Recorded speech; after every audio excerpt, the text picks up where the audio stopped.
दांत इत्यादि तो नहीं आते, पर सर पर बाल आते हैं, भले ही थोड़े कम आए।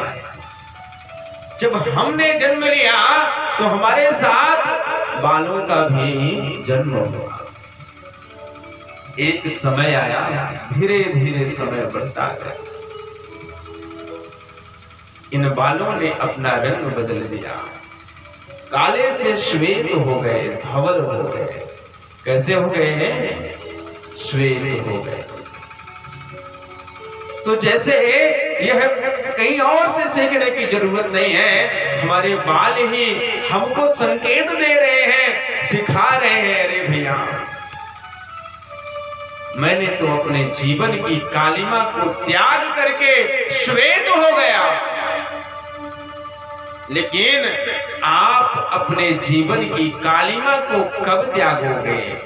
कब तक मेरा है मैंने कर दिया, मैं करूंगा ऐसा, मेरे सिवा कोई कर नहीं सकता, इस मैं के चक्कर में कब तक पड़े रहे? किसी संत को कहा, अरे बाबा किसी व्यक्ति ने आपके बाल पक गए, अब आपको कोई बात समझ में नहीं आता है, आप लोग बोलते ना बाबा सठिया गए। संत ने बड़ा अच्छा उत्तर दिया, क्या बेटा ये बाल ऐसे नहीं पके। तो श्वेत श्वेत लख कचन को वृद्ध कहो जन को। अरे इन श्वेत बालों को भैया वृद्ध मत कहिए, तो फिर क्या है? खोजन में घन श्याम की गई श्यामता खो। घनश्याम को खोजने में श्यामता खो गई है। हमारा मन जब अच्छाई की ओर चलता है तो जीवन से बुराइयां जाने लगती हैं, इसलिए अंदर की जो कालिमा थी वह नष्ट हो गई है और वह कालिमा धवल श्वेत हो गई। कैसे हो गई? श्वेत हो गई।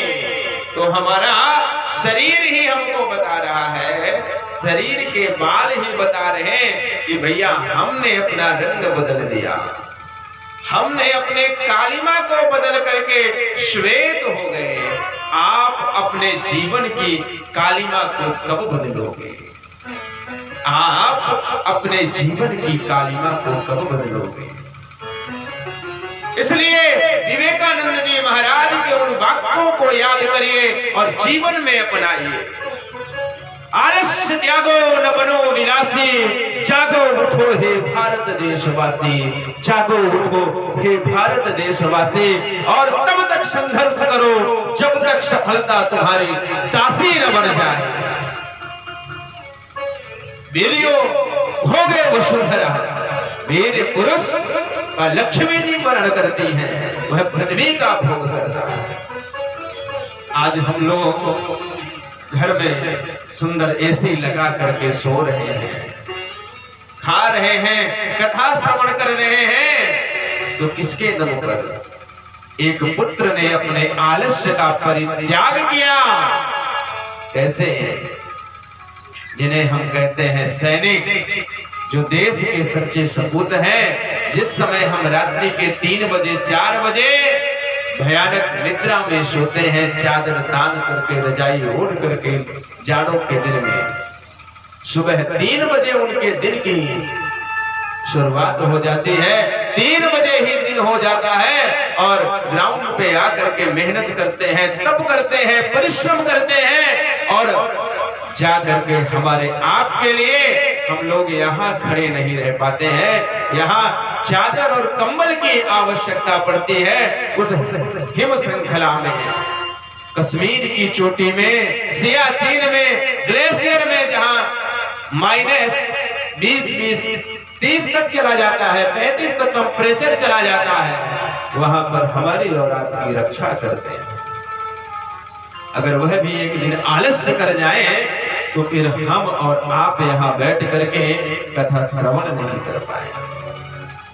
इसलिए आलस्य क्या है, प्रमाद क्या है, व्यक्ति को गर्भ की ओर ले जाने का एक मार्ग है। इसलिए सिंह की तरह बने, सुबह जल्दी उठिए, जो हमारी भारतीय संस्कृत है, स्नान ध्यान कीजिए, भगवान सूर्य को जल दीजिए। एहि सूर्य सहस्रांशो तेजो राशि जगतपते अनुकंपय माम भक्त्या गृहाण रघम दिवाकर। हे प्रभाकर, हे दिवाकर, आपकी करोड़ों रश्मियां, करोड़ों किरणें इस जगत को जाज्वल्यमान किए हुए हैं, प्रकाशवान किए हुए हैं। इसी तरह हमारे शरीर पर ऐसा तेज दें, आपका ऐसा प्रखर प्रभाव हो कि इससे हमारे कुल का, हमारे वंश का तेज सर्वत्र व्याप जाए और मैं आकर के आपके तेज में विलीन हो जाऊं। ऐसा ना हो कि नाली का कीड़ा बनना पड़े। क्या नाले का कीड़ा बनने के लिए जन्म पाया है मनुष्य का?